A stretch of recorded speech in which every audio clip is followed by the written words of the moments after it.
मुझे बहुत भूख लगी है। चलो कालू के बाग में आम की चोरी करने चलते हैं। वहाँ बहुत मीठे मीठे पके पके आम लगे हैं।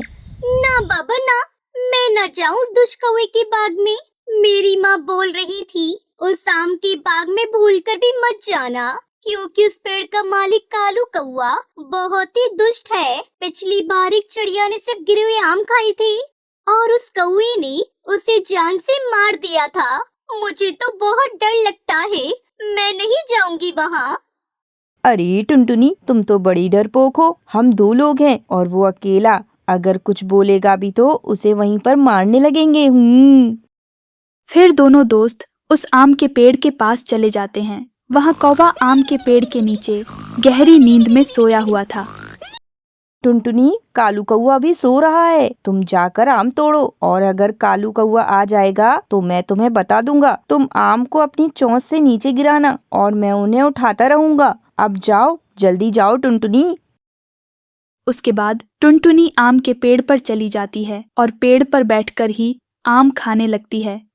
अरे ये तो पकी हुई आम है, पहले अपनी पेट पूजा करती हूँ, गोलू का तो बाद में देखा जाएगा। तभी गोलू चिड़ा गुस्से में कहता है, अरे टुनटुनी, अकेले ही आम खाती रहोगी या नीचे मुझे भी दोगी? तुम तो बड़ी भुक्कड़ हो। इससे अच्छा तो मैं अकेला ही आम खाने आ जाता। इस पर टुनटुनी को गुस्सा आ जाता है और वो गुस्से में कहती है, ओ गोलू, तूने मुझे भुक्कड़ बोला। ले तू अब आम ही खा, ले खा, ले आम ले, ले और आम खा, ये ले आम। और फिर टुनटुनी चिड़िया गुस्से में आम का पूरा पेड़ हिला देती है। तभी एक आम गोलू चिड़े के ऊपर गिरता है और वो बेहोश हो जाता है। टुनटुनी उसे देखने के लिए उसके पास आती है। तभी एक और आम सीधा कालू कौवे के सिर पर गिरता है। कौवा अचानक नींद से उठ जाता है। वो बहुत गुस्से में होता है। तभी वो टुनटुनी को देखता है। टुनटुनी उससे डरकर उड़ने लगती है।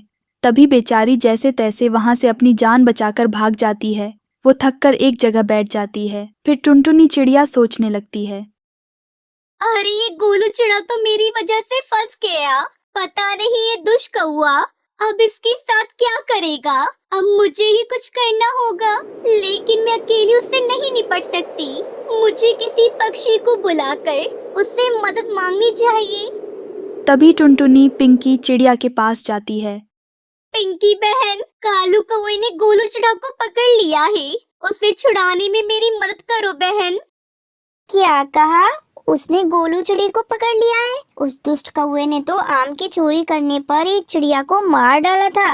ना बहन ना, मुझे तो उसके नाम से भी डर लगता है। मैं उस कौवे के बाग में कभी नहीं जाऊंगी।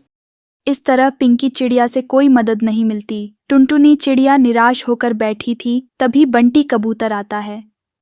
क्या हुआ टुनटुनी, तुम उदास क्यों बैठी हो?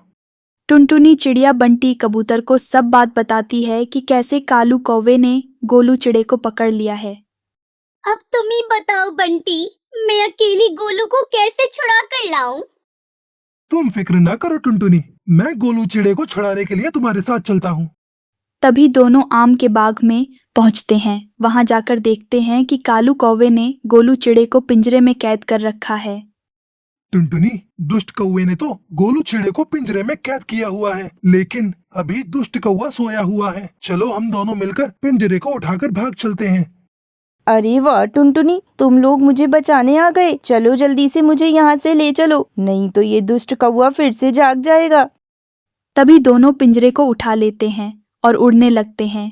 फिर पिंजरे से लगकर एक आम टूटकर सीधा कालू कौवे के ऊपर गिरता है। दुष्ट कौवा गुस्से से उठता है और पिंजरे के पीछे उड़ने लगता है। पिंजरा लिए टुनटुनी और बंटी कबूतर आगे आगे थे। टुनटुनी, अगर आज हम इस कौवे के हाथ आ गए तो ये हमें जिंदा नहीं छोड़ेगा। जल्दी से उड़ती रहो टुनटुनी, उड़ती रहो। हाँ, लेकिन मुझसे अब और उड़ा नहीं जा रहा, मैं थक चुकी हूँ। तभी कालू कौवा बंटी कबूतर और टुनटुनी पर हमला कर देता है और वो गिर जाते हैं। फिर कौवा उन दोनों को भी पिंजरे में कैद कर देता है। तुम लोग मेरी आमों की चोरी करने आते हो, हैं? अब जिंदगी भर इसी पिंजरे में कैद होकर मरो। कालू भैया, मेरी माँ मेरा घर पे इंतजार कर रही होंगी। अब हम कभी चोरी नहीं करेंगे। हमें छोड़ दो भैया, हमें छोड़ दो। कालू कौवे को टुनटुनी चिड़िया पर दया नहीं आती। वो टुनटुनी की कोई बात नहीं सुनता। अब हमें यहाँ बचाने कोई नहीं आएगा। मेरी माँ ने मना किया था कि कालू के बाग में कभी मत जाना। काश मैंने अपनी माँ की बात मानी होती। उधर टुनटुनी की माँ टूनी चिड़िया पिंकी चिड़िया से मिलती है और वो टुनटुनी के बारे में बताती है। फिर टूनी चिड़िया कालू के बाग में जाती है। जैसे ही वो पिंजरे के पास जाती है, माँ, आप आ गई। माँ, मुझे यहाँ से ले चलो। माँ, मुझे अपने घर जाना है। कालू भाई, मेरी बेटी नादान है, ये गलती से यहाँ आ गई होगी। इन तीनों को छोड़ दो। मैं तुमसे वादा करती हूँ, ये तीनों यहाँ कभी नहीं आएंगे। छोड़ दो इन्हें। ए चिड़िया, यहाँ से जाती है या तुझे भी पिंजरे में कैद करूं? तू नहीं जानती इन तीनों ने मेरे आमों को कितना नुकसान पहुँचाया है। अब मैं इन तीनों को खाकर अपनी भूख मिटाऊंगा। नहीं नहीं कालू, दया करो, इन्हें छोड़ दो, ये कभी नहीं आएंगे यहाँ। तभी कालू कौवा कुछ सोचने लगता है। अगर मैं अब इन पक्षियों को खा लूंगा तो कल मेरे पास खाने के लिए पक्षी कहाँ से आएंगे? इस मौके का फायदा उठाता हूँ। ए चिड़िया, मैं इन पक्षियों को नहीं खाऊंगा, लेकिन तुझे मेरी एक बात माननी पड़ेगी।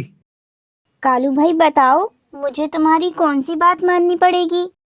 अगर तुम चाहती हो कि मैं इन पक्षियों को ना खाऊं, तो तुम्हें रोज मुझे मछली लाकर देनी पड़ेगी। फिर मैं मछली से ही अपनी भूख मिटा लिया करूंगा। ठीक है कालू भाई, मैं रोज तुम्हें मछली लाकर दे दिया करूंगी, लेकिन तुम इन तीनों को मत खाना। इस तरह टूनी चिड़िया रोज कालू कौवे को मछली लाकर देने लगी थी। एक दिन वो सोचने लगी, आखिर कब तक इस कौवे को मछली लाकर देती रहूंगी? इस तरह टुनटुनी और उसके दोस्त तो कैद में ही रहेंगे। मुझे कुछ तो करना ही पड़ेगा। मैं ऐसा करती हूँ, आज दुष्ट कौवे को जहरीली मछली दे देती हूँ। वो जहरीली मछली खाते ही मर जाएगा और मैं सभी को आजाद करके घर ले आऊंगी। तभी टूनी चिड़िया एक जहरीली मछली कौवे को लाकर देती है। कालू कौवा जैसे ही मछली को खाता है, उसकी मौत हो जाती है। फिर टूनी चिड़िया टुनटुनी और उसके दोस्तों को पिंजरे से छुड़ाकर घर ले जाती है।